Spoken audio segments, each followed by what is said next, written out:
Hi everyone, welcome back to our YouTube channel Electro Study. This is lecture series 26 Computer Networks dealing with World Wide Web, shortly known as WWW. Come, let's go into the video. Please do like, share, subscribe, and comment.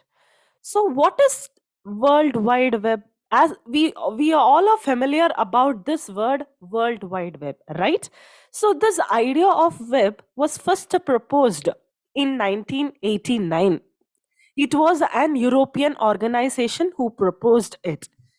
And then the web today, it is what we can tell the web today is it is a repository of information, collection of information in which the documents called web pages are distributed all over the world, and the related documents are linked to each other. Whenever you surf a net, you type www dot, in that you have hell number of informations available, right? So www dot is the repository of information, and the sub information available in that is web pages with related documents linked together.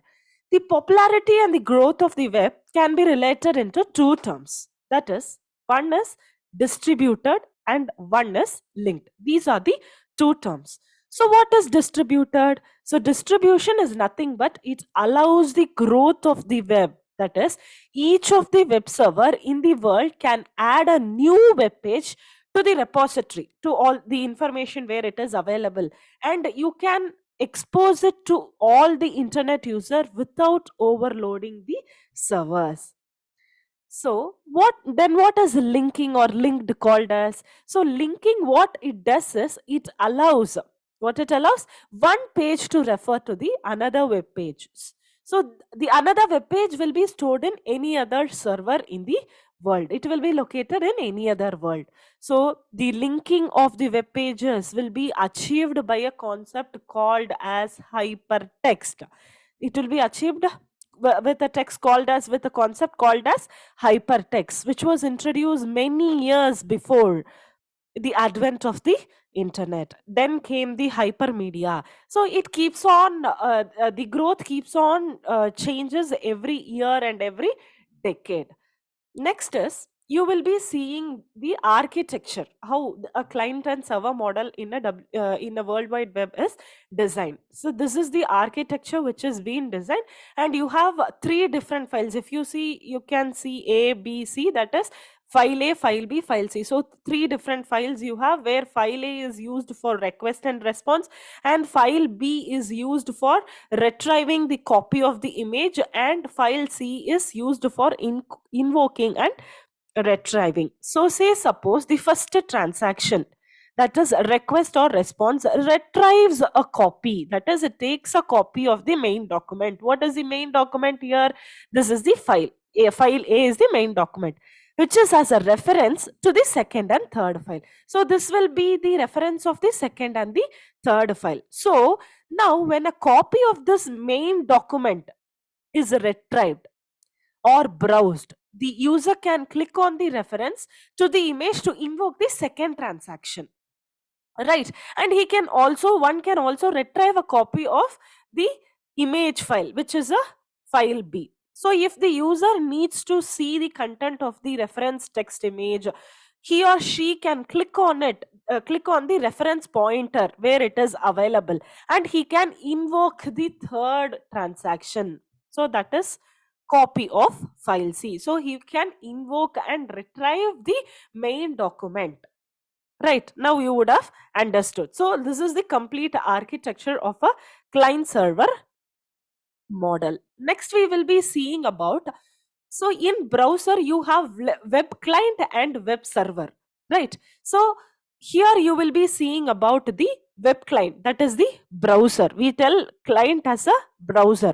So here the variety of vendors offer commercial browsers that interrupts and displays a web page, right? So each of these browser, what happens is it consists of three parts. One is controller, client protocols, and interrupt. interpreters. So where is controller? These are the controllers: HTTP, FTP, SMTP. These are the controllers. What are the client protocols? Protocols is nothing but in each and every layer you have certain protocols to be followed. So those are the client protocols. Interpreters are HTML, JavaScript, and Java. So the controller, what the controller does here is, it receives the input from the keyboard or the mouse and uses the client programs to access the document. As soon as you enter something and give enter in the keyboard, it accesses the document. After the document has been accessed, the controller uses one of the interpreters. So once after it is accessed, what happens? The controller uses one of the interpreters. Why? To display the document on the screen. So controllers fetches the data, and the showing the image on the screen is done by the interpreters. So the client protocol may be one of the protocols like HTTP or FTP. These are the protocols that has been followed. So these are the client protocols. Next is web server. Web server, it is nothing but, see, I'll tell you.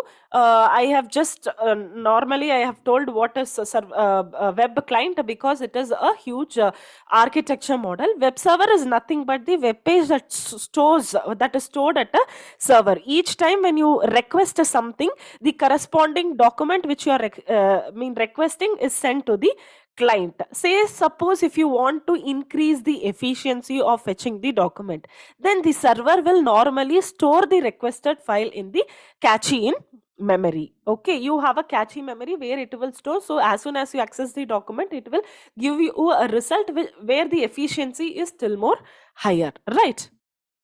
So next is URL. URL is Uniform Resource Locator. So a web page, if you access it as a file, it needs to have a unique identifier. Why you need a unique identifier? It should distinguish from each other website. There are many web pages, so distinguishing each web pages should have a unique identifier. So to define a web page, there are three identifiers. Okay, one is protocol, one is host IP, and another is port, another is path. So these are the main identifiers. This is generally you will have, wherever you use identifiers, you will have a protocol for it. So I have added this also under identifiers. Now we'll see what this protocol will do. No, the protocol is the first identifier. So HTTP, FTP, these are all the first identifier, which is the abbreviation for the client server program. Why we use client server program? We need to access the web page. So although most of the time the protocol HTTP or FTP is used, we have other protocols like SSH, SMTP, all these, right? Next is host IP address. That is, the host identifier can be the IP address of the server. It is the IP address of the server or the unique name given to the server. Okay, the IP address can be defined in any notations, decimal notation, dotted notation. We have already learned it, right? How to define an IP address. Like that, it can define, right? Now, next is port. Port, this is a 16-bit integer which is normally predefined for the client server application. Say for example, if you are using HTTP protocol for accessing the web page, then the well-known port number that you will assign is 80. So whatever protocol you use, if suppose FTP is used, port number 60 will be used. So however, different ports will be used for different protocols and whatever data is being transmitted, right? So next is path. What is path? It identifies the location and name of the file under the operating system, right? So suppose in Unix, you use Unix. The path is a set of directory names followed by the file name. It will be separated by a slash. See, this is the example protocol hash host hash path. This host will have a port number along with it. When you are using port number, you will use this kind of path. When you are using normally without any port, you will be using this. This is used most of the time, right? You are clear with URL. Next is web documents. So web documents is divided into three: static documents, dynamic documents, and active documents. What are static documents? So the static documents are a fixed content documents. What is that fixed documents? It is created and stored in the server. That is, the client can get a copy of the document only. You cannot directly access the document. He can get only the copy of the document. In a little way, in other words, I will tell you, the content of the file will be determined when the file is created. Right? Of course, the content in the server can be changed, but the user cannot change them. When the client access the document, the copy of the document is sent. Right? Yes. So there are several languages that is used in static documents to access all those files, and that you will come to know. Right? Okay. Next is dynamic documents. Dynamic documents is nothing but it is created by the web server. Static documents, as the name exists, it is a fixed document. It cannot be it cannot be changed.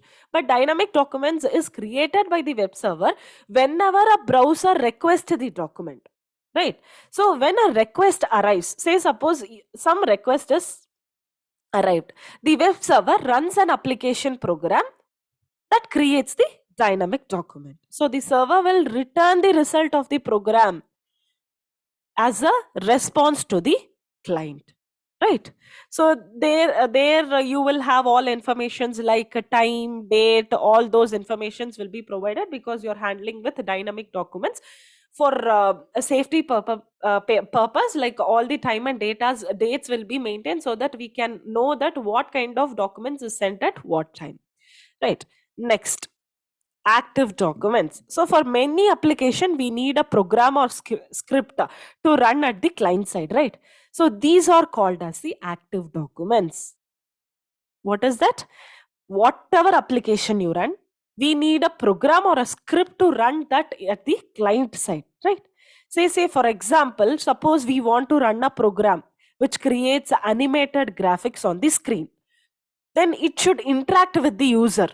So such kind of documents, if you want to create, then that is called as the active document. So when a browser requests an active document, the server will send the copy of the document, and the document is then run at the client side.